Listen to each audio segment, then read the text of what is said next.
رب اشرح لی صدری ویسر لی امری واحلل عقدۃ من لسانی یفقہوا قولی اما بعد فاعوذ باللہ السمیع العلیم من الشیطان الرجیم بسم اللہ الرحمن الرحیم رب زدنی علما آمین یا رب العالمین۔ السلام علیکم ورحمۃ اللہ وبرکاتہ۔ اللہ کی رحمت و توفیق سے آج انشاءاللہ تعالی ہم آیت نمبر 62 سے 68 تک دیکھیں گے۔ پارہ نمبر 3 سورہ نمبر 3۔ اعوذ باللہ من الشیطان الرجیم بسم اللہ الرحمن الرحیم۔ پہلے ہم اس کا لفظی ترجمہ اور بامحاورہ ترجمہ دیکھ لیتے ہیں۔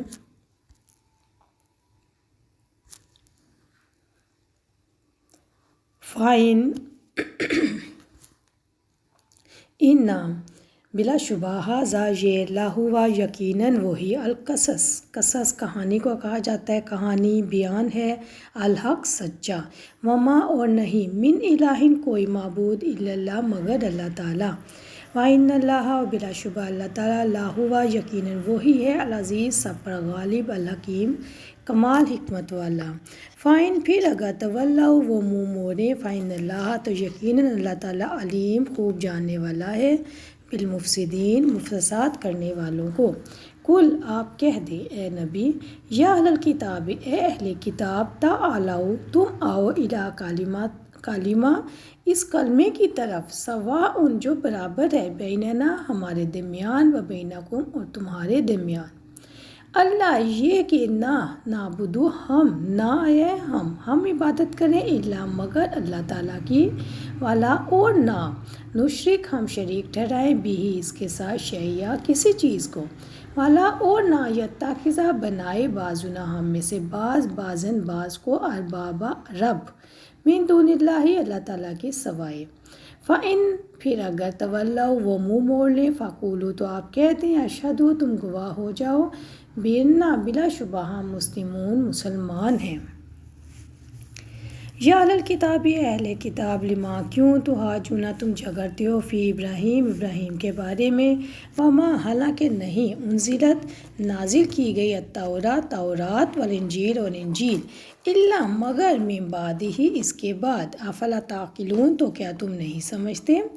ہاں تم تو ہاؤلائی وہ لوگ ہو، حاججتم جھگڑا کیا تھا تم نے، فیما اس میں جو لکم تمہارے لیے تھا، بھی جس کا علم فالما پھر کیوں، تو حاجونا تم جھگڑا کرتے ہو، فیما اس بارے میں، لیسا نہیں ہے، لکم تمہارے لیے، بھی جس کا علم، واللہ اور اللہ تعالیٰ، یعلم جانتا ہے، وانتم لا تعلمون اور تم نہیں جانتے۔ ما کانا ابراہیم نہیں تھے ابراہیم، یہودی ولا نصرانیہ اور نہ عیسائی، ولیکن کانا لیکن وہ تھے، حنیفہ یکسو مسلمان، وما کانا من المشرکین اور وہ مشرکوں میں سے نہ تھے، ان یقیناً اولا سب سے زیادہ قریب، الناس لوگوں میں سے، بھی ابراہیم کے ساتھ، للذین البتہ وہ لوگ ہیں، اتبعوہ جنہوں نے پیروی کی ان کی، وھذا النبی اور یہ نبی، والذین اور وہ لوگ جو آمنوا ایمان لائے، واللہ اور اللہ تعالیٰ، ولی دوست ہے، المومنین مومنوں کا۔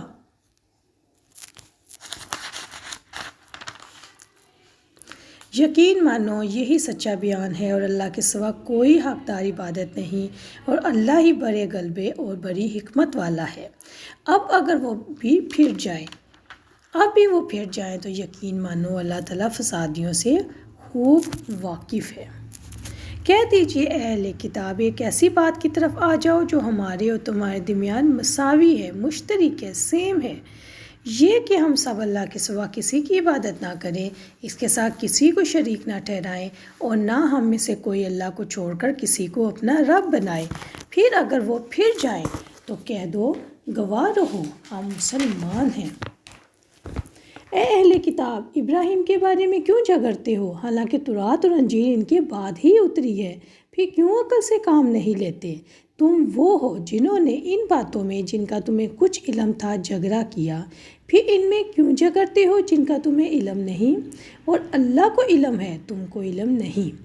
نہ ابراہیم یہودی تھے اور نہ عیسائی، ہاں موحد فرما بردار تھے، مشرکوں میں سے نہ تھے، لوگوں میں ابراہیم سے زیادہ قریب ہیں، وہ لوگ ہیں جو آپ کے پیروکار ہیں، اور یہ نبی صلی اللہ علیہ وسلم اور ایمان والے بھی، اور اللہ ایمان والوں کا دوست ہے۔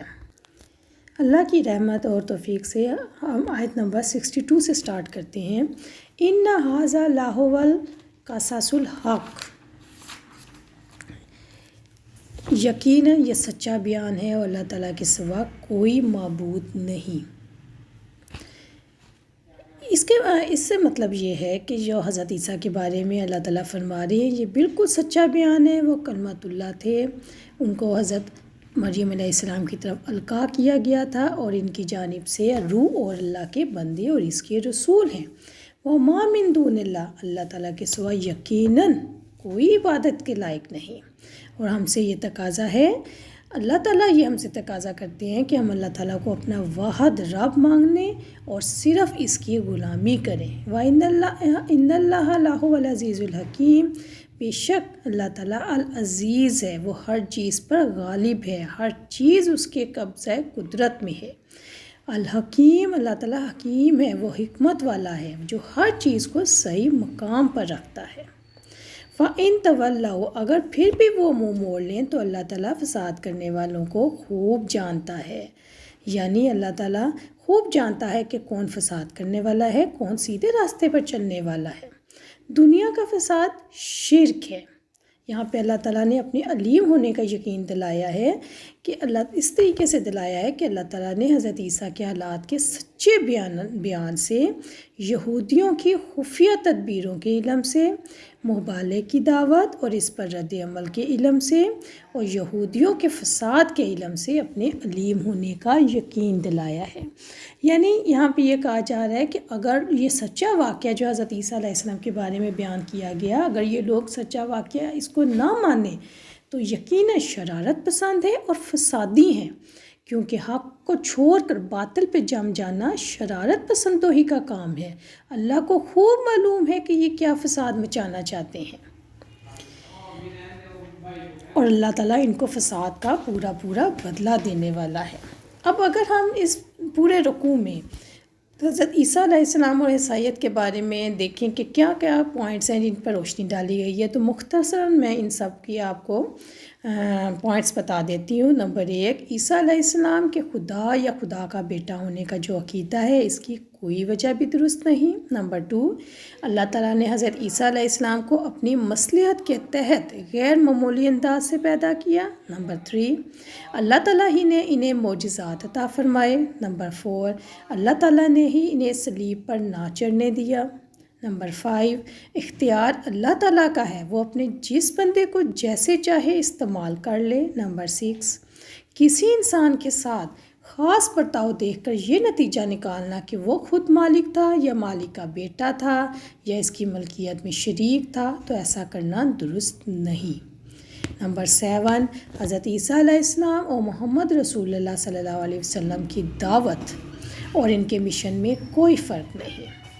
حضرت عیسیٰ علیہ السلام کے حواریوں کا مذہب اسلام تھا، یہ وہی مذہب ہے جو قرآن پیش کر رہا ہے۔ الحمدللہ، یہاں سے اب ہم رکوع نمبر 15 دیکھیں گے۔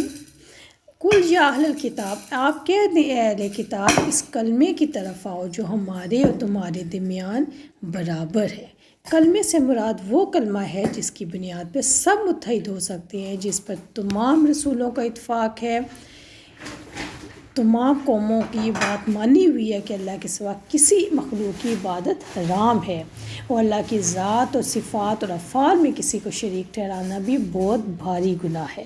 جیسا کہ آپ دیکھ رہے ہیں کہ حضرت عیسیٰ علیہ السلام کے بارے میں وضاحت سے بیان کرنے کے بعد اللہ تعالیٰ اہل کتاب کو دعوت دے رہے ہیں کہ اب تم لوگوں نے سیدھے راستے پر چلنا ہے، جو اسلام کا راستہ ہے، جو اللہ کا راستہ ہے، اور سب سے بڑا جو کبیرہ گناہ ہے شرک، اس سے بچنا ہے۔ شرک ایک ایسی گندگی ہے جس سے سب کو نفرت ہے۔ غیر اللہ کی پرستش حرام ہے، اور اسی طرح چاہے کوئی صلیب ہے، مورتی ہے، طاغوت ہے، نور ہے، سارے غیر اللہ ہیں۔ عبادت اللہ ہی کا حق ہے۔ اللہ کی عبادت میں کسی غیر کو شریک کرنا بہت سنگین جرم ہے، اور تمام انبیاء کرام کی یہی دعوت رہی ہے، سب نے اپنی اپنی امت کو توحید کی رغبت اور شرک سے نفرت دلائی۔ جیسا کہ سورۃ انبیاء آیت نمبر 25 میں اللہ رب العزت نے فرمایا، ترجمہ: ہم نے آپ سے پہلے جو رسول بھیجا اس کے پاس یہی وحی بھیجی کہ میرے سوا کوئی معبود نہیں، میری ہی عبادت کرو۔ اسی طرح سورۃ نحل آیت نمبر 36 ترجمہ: ہم نے ہر قوم میں ایک رسول بھیجا کہ اللہ کی عبادت کرو اور طاغوت سے بچتے رہو۔ پھر فرمایا، کوئی کسی کو اپنا رب نہ بنائے کہ اللہ کی کتاب کو چھوڑ کر ان کی باتیں برحق سمجھنے لگ جائیں، جیسا اہل کتاب نے کیا۔ انہوں نے اپنے عالموں اور درویش کو اپنا رب بنا لیا۔ سورۃ توبہ آیت نمبر 31 میں اللہ رب العزت نے فرمایا، ترجمہ: انہوں نے اپنے عالموں اور درویشوں کو رب بنا لیا اور اللہ کو چھوڑ دیا۔ استغفر اللہ۔ پیاری بہنوں، رب بنانا کیا ہے؟ رب بنانا یہ ہے کہ اللہ کی نافرمانی میں کوئی کسی کی اطاعت کرے یا کوئی کسی کو سجدہ کر دے، جیسے رایا کا بادشاہ کو سجدہ کرنا، مریدوں کا پیروں کو سجدہ کرنا اور اس سجدے کو تعظیمی نام دینا اس آیت کی روح سے منع ہے اور شرک ہے۔ پھر فرمایا، اگر وہ یہ حق و انصاف والی بات نہ مانے تو تم اپنے اسلام پہ ان کو گواہ بنا لو۔ اس سے کیا مراد ہے؟